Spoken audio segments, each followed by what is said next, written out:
En estos momentos, todas las encuestas indican que José Antonio Kast pasará a segunda vuelta.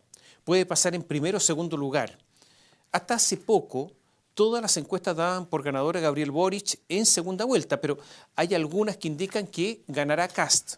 Todavía hay muchos indecisos. La verdad es que no sabemos la cantidad de jóvenes que votarán, algo que es muy decisivo para el éxito de Boric.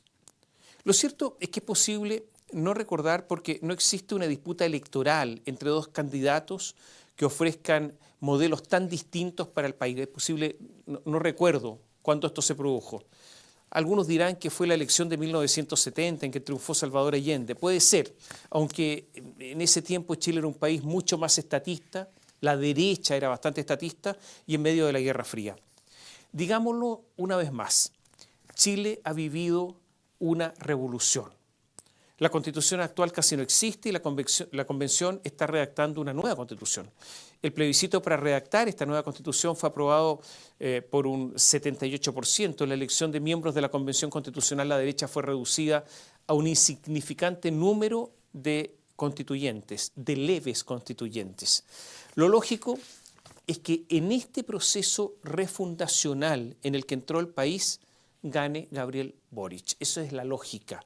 O sea, lo normal es que una persona que represente ese sector, después de todas las victorias obtenidas en gobernaciones regionales, en la convención constitucional, en el plebiscito para que haya convención constitucional, bueno, Gabriel Boric debiera ser el ganador.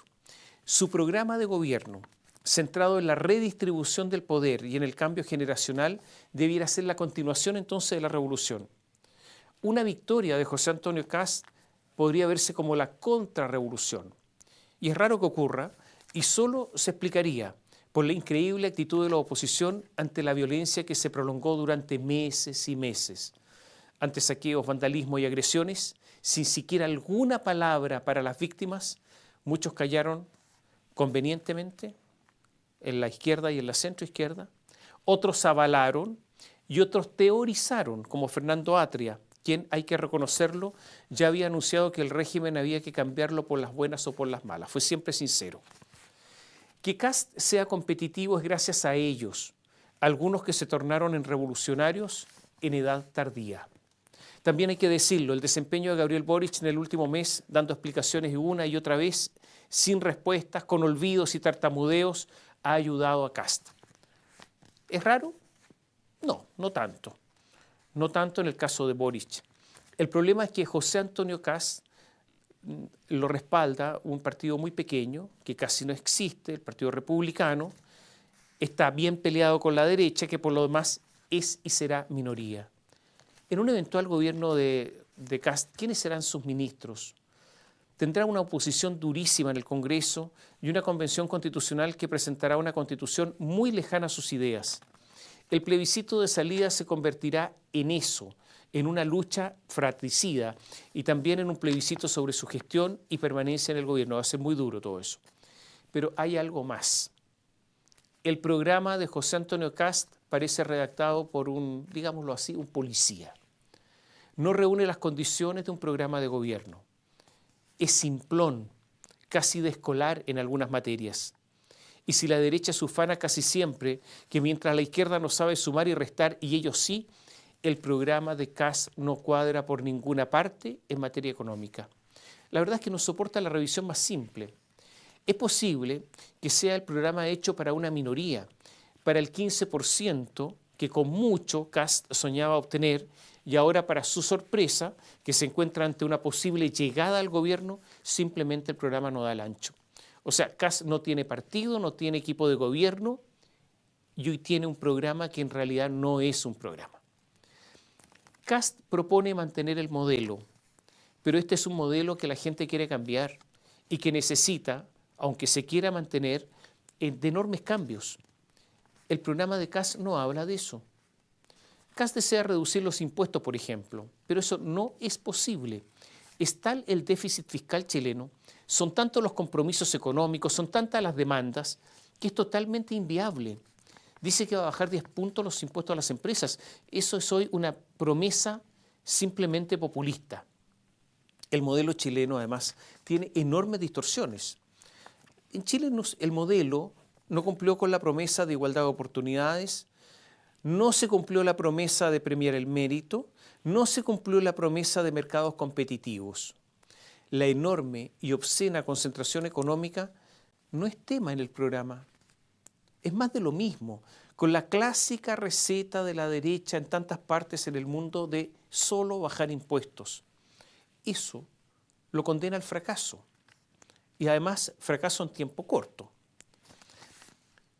¿Habrá algún candidato que, respetando la libertad de precios, prohíba, por ejemplo, los descuentos por volumen que solo benefician a los más grandes?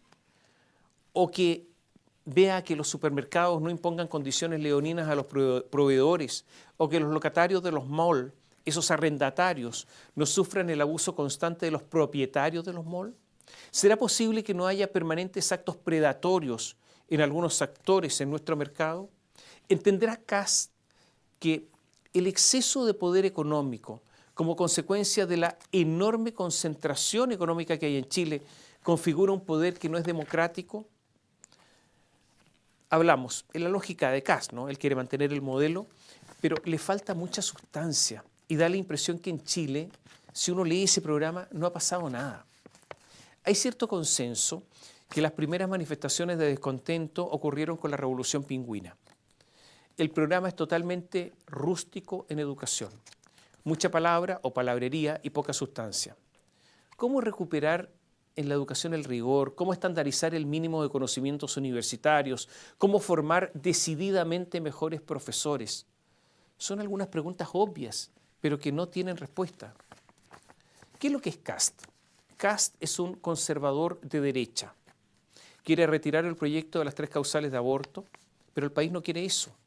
Desdeña el cambio climático, como Donald Trump y Bolsonaro, pero en el mundo no cabe duda que nos encaminamos a una catástrofe y hay diversos estudios que indican que Chile será uno de los países más golpeados en el mundo por el cambio climático. Ya se habla de emigración climática. ¿A quién se le ocurre minimizar todo esto considerando que en este aspecto el tiempo es oro porque vivimos una carrera para sobrevivir?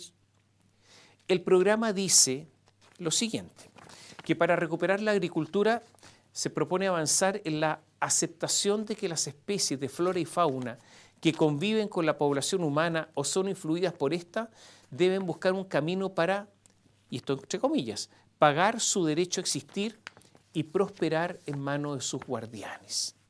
Y agrega, deben estar debidamente regulados por la autoridad mediante la generación de parques temáticos y otros emprendimientos de aprovechamiento de la flora y la fauna. O sea, para que puedan sobrevivir, deben convertirse en un negocio, para que así puedan pagar por vivir. Usted comprenderá que yo no conozco ningún programa que haya dicho esto. Esto es exótico. Kast dijo además que retiraría a Chile de la ONU. O sea, pretende convertirnos en una especie de paria en el mundo. Esto es alucinante. Es obvio que el candidato requiere saber más de lo que pasa en el mundo. El punto 33 del programa habla de integrar a Chile en una coordinación internacional de antirradicales de izquierda. ¿Quiénes son los radicales de izquierda? Una coalición internacional. A ver, esto no digo que es la misma dimensión, pero parece una especie de operación cóndor política. La idea es identificar, detener y juzgar a agitadores radicalizados. Pero parece un estado policial, persecutorio. Y entonces, ¿se podría criticar a Boric si quiere integrar a Chile al Grupo de Puebla o a una red de izquierda antiderecha? Ya sabemos lo que pasó con Sebastián Piñera y ese tonto viaje a Cúcuta. Como que las lecciones no se aprenden. Repito, esto es exótico. El candidato dice que en un estado de emergencia, que lo va a cambiar, va a ser un estado de emergencia renovado, el presidente podría, por sí y ante sí, o sea, sin dar cuenta a nadie, interceptar, abrir o registrar documentos y toda clase de comunicaciones y arrestar a personas en sus propias moradas o en lugares que no sean cárceles. O sea, lo que pretende es que bajo estado de emergencia el presidente se transforme en un dictador. Propone también cerrar la Facultad Latinoamericana de Ciencias Sociales Flaxo, porque dice hay mucho activismo político ahí. Pero en vez de cerrarla, ¿no podría intentar mejorarla? Además propone cerrar el Instituto Nacional de Derechos Humanos. Pero yo insisto, de nuevo, ¿acaso no se le puede mejorar? En un país donde un dictador vulneró los derechos humanos consistentemente y donde el sector de Kast avaló ese gobierno, esa dictadura, no hay espacio para cerrar el instituto. ¿Qué tiene que hacerlo? Mejorarlo, si es que no le gusta. Y me olvidaba un detalle. El programa habla de muchas cosas por hacer sin establecer su costo y además bajando impuestos. El asunto de verdad no calza. Son solo ejemplos de un programa rústico, tosco, insuficiente, confuso. Un programa, lo reitero, para un grupito del 15%, que es el que se pretendían obtener, pero no da el ancho para gobernar. Es verdad que si Kast y Boric pasan a segunda vuelta, habrá otra campaña y seguramente ambos candidatos van a actualizar sus programas. ¿Será capaz José Antonio Kast de presentar algo viable, mínimamente coherente? Porque con este programa, con el que tiene ahora, no es posible gobernar. Posiblemente, claro, con el de Boric tampoco. Vaya lío en el que estamos metidos.